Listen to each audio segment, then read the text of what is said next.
Hello my wonderful people! I feel like this is probably like the most common video to make, and that is about setup costs and everything for moving to Japan. So I thought I would take some time and go through everything from my lead up to my arrival here, and then everything that kind of happened afterwards, settling down into my new life. And while I do that, you are all coming with me to do some admin. I have some chores I need to do. So let's get going! Now, for those who do not know, I am from New Zealand and living in Tokyo on the JET program as an assistant language teacher or an ALT. So my process will look a little different if you are moving to Japan independently with a different company, or even if you're an incoming JET who isn't a private school ALT in Tokyo. However, the main base of this should all honestly be pretty similar across the board. So before coming to Japan, Tokyo, I was told that I needed to find my own apartment. I was given a recommendation for GTN as there was some kind of deal for new jets. However, I didn't feel they really listened to my needs at the time. Fair enough. I'm assuming they were so overwhelmed because all the private, and not even private, all the Tokyo jets were like, use them. I feel bad for them because that's an overwhelming number of people. But I used a different company. Instead, I went with Wagaya, which is another foreigner-friendly agency. Now, I had actually been looking at apartments for a while, way before I had been accepted, before I had even submitted my application, because I was so set on coming here. So I had a pretty strong idea of what I wanted and needed and kind of the price range of things. And I definitely also recommend working with different agencies at the same time and saying, hey, this agency found this. Because of course the service is almost always going to increase, play them a little bit, you know what I'm saying? But anyways, some advice on budget is to look for a place about 1/3 of your salary, especially if you're here on JET. And that's around 80,000 yen a month, so about 900 New Zealand dollars, 500 USD. This of course can be more or less, but I think it's a very good starting number. But once you've found an apartment you like, you'll need to apply, usually through an agency.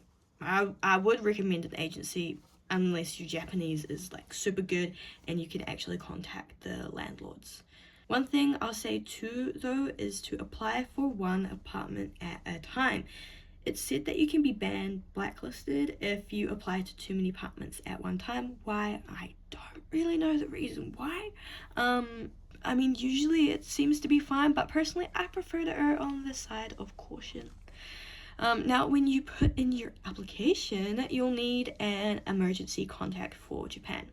If you're lucky, you can ask your supervisor or someone on your board of education. You can ask a friend who lives in Japan. Otherwise, good luck. I think there's some agencies out there that provide it for you, but I'm not sure. It's not impossible, but just do some research on that. Anyways, you'll have also potentially noticed that you have some upfront fees to pay. The main fees you'll find is your management fee, your guarantee fee, your deposit, your key money, and insurances. Now, if you've been doing your research, you'll know that your deposit, you might be able to get a little bit of that back when you move out, but key money is a gift to your landlord, and you will not see any of this when you move out. Typically, your deposit and key money is around 1, maybe 2 months rent each. More likely just 1 month. So, your overall initial payment after acceptance can vary dramatically depending on the cost of everything. However, a general range is around 300 to 500,000 yen. So between 3.5 to 5.5 thousand New Zealand or 2 to 3,500 USD. Most agencies will accept a wise transfer, or I know that some people were able to wait till they came into Japan and paid in cash. However, I feel the latter is a bit more uncommon. Now to tell you all of my initial costs for my apartment. I do have a very new apartment. It was built in 2024, so it's a little bit more expensive. And the area I am living in, it's on the outskirts of Tokyo, and it's more of a foreigner place, so that increases it a bit more. But my monthly rent is 83,000 yen, and then plus my management fee of 4.5, and then my guarantee fee of 1,225 yen. So the total monthly payment is 88,725 yen a month. This is definitely on the higher side. However, this fits all my needs and many of my wants. But my initial cost, no thank you. I did not like seeing that money leave. I paid 401,121 yen for my apartment, and then I paid 91,300 yen to my agency.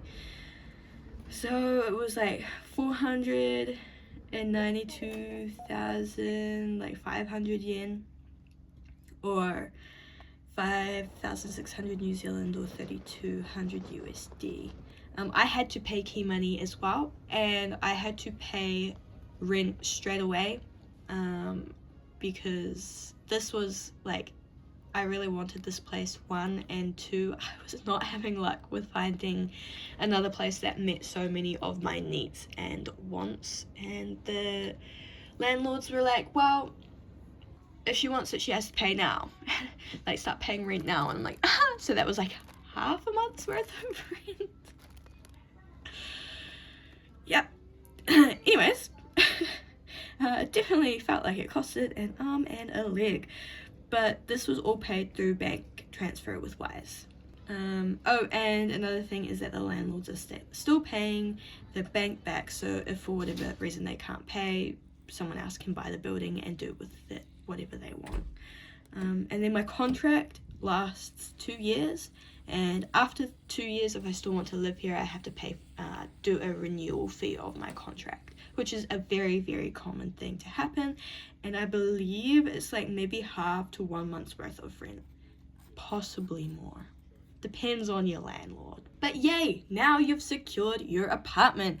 You've probably had the contract read and explained to you. You're probably starting to think about needing a Japanese phone number. If you're coming with Jet, there will be a deal with Sakura and Mobile Japan. But in any case, I'd still recommend either of these companies because they have a multi-language support and they're very, very easy to get. I have for now, and with Sakura Mobile, I have a 5 gig data and voice plan for around 4,000 yen a month, or 40 New Zealand, or 25 USD. I am, however, in the process of changing my phone provider to a cheaper company now that I am settled here. You pick up your keys. You'll need to give your agency your mobile phone number, and you'll need a hanko, which is a personal seal used for many documents instead of a typical signature. These are easy enough to get and range around 1,000 to 3,000 yen for like a basic one, so 10 to 35 New Zealand or 5 to 20 USD. If you're lucky, your school company may even be able to provide one for you. But now, yeah, you've got your keys, your number, your hanko, it's time to move in. Yay! Finally. You should normally find that your agency for your apartment will set updates for turning power and gas on. Power, usually you won't need to be home. But for gas, you will need to be, or like someone needs to be there. Now, I have no clue what other utilities are like to set up, like Wi-Fi. However, I will say expect that middle of summer and winter your bills will be higher because of using the AC to keep cool or warm.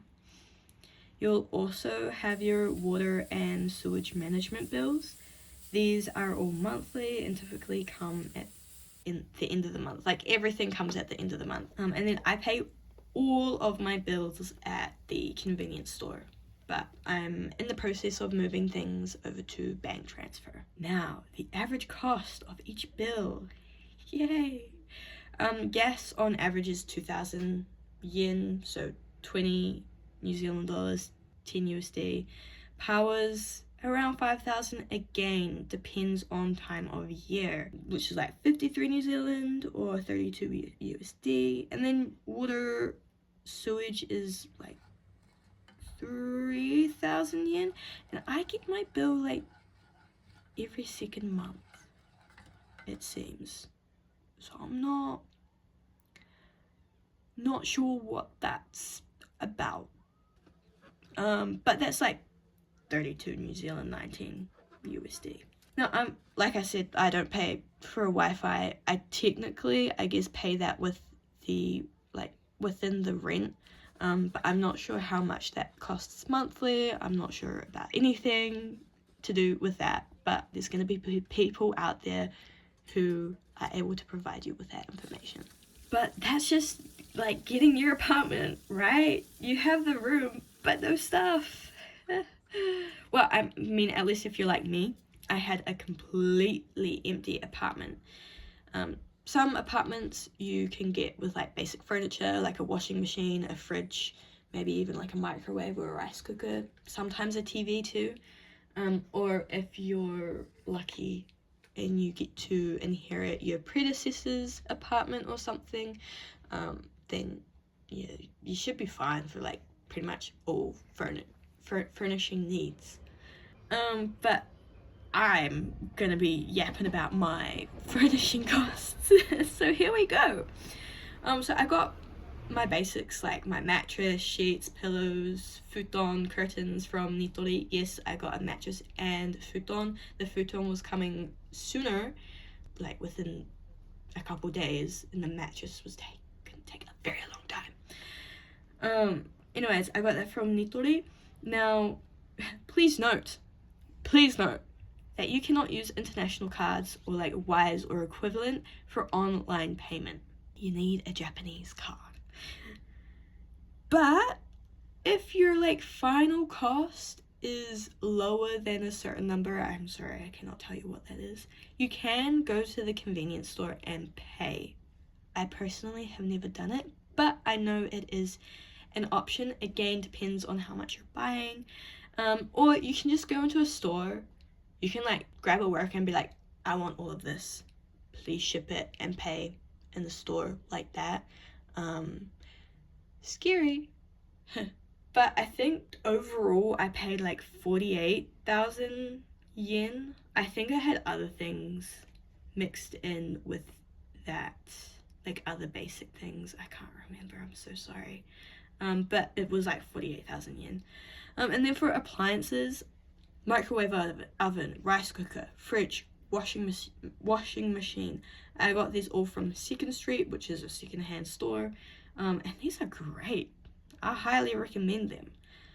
I believe I paid 80,000 yen for all of these, and this included delivery of like the fridge and washer. Now right here, I need to make a shout out to a friend who helped me so much with all of this stuff, like the Nitori and the freaking 2nd Street, because I crashed out when I found out I couldn't use my card for Nitori.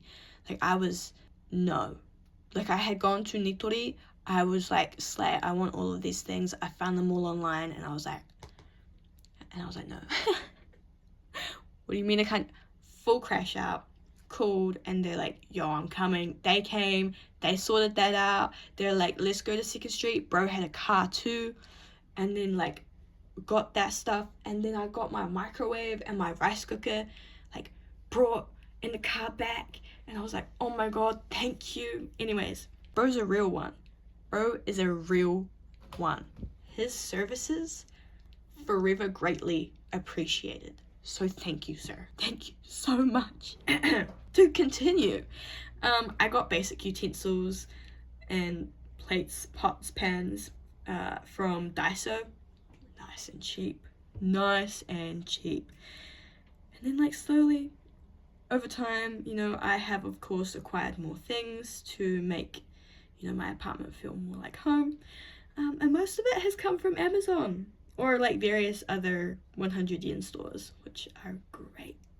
But I have been living here now for like 6 months, and to be completely honest, I only now feel like I've just set everything up to where I'm comfortable. Like, I have more things that I want to buy to like make the space feel more homely, but like right now I'm pretty comfortable, like very comfortable. Yeah, so those were my initial setups. I had so much money saved up, and I had converted so much money. Like, I came with, I don't even know how much, like I think it was 300 to 400,000 yen, like in cash. But yeah, so those were my initial costs, and this is what my apartment looks like now. So I hope this was so helpful, and please, again, any questions, ask. I'm here and more than happy to help. And remember as well, there are so many resources. Like I said at the start, this is such a common video. Again, I hope this helps. And I will see you all in the next video. Yay! I'll see you guys next time. Bye!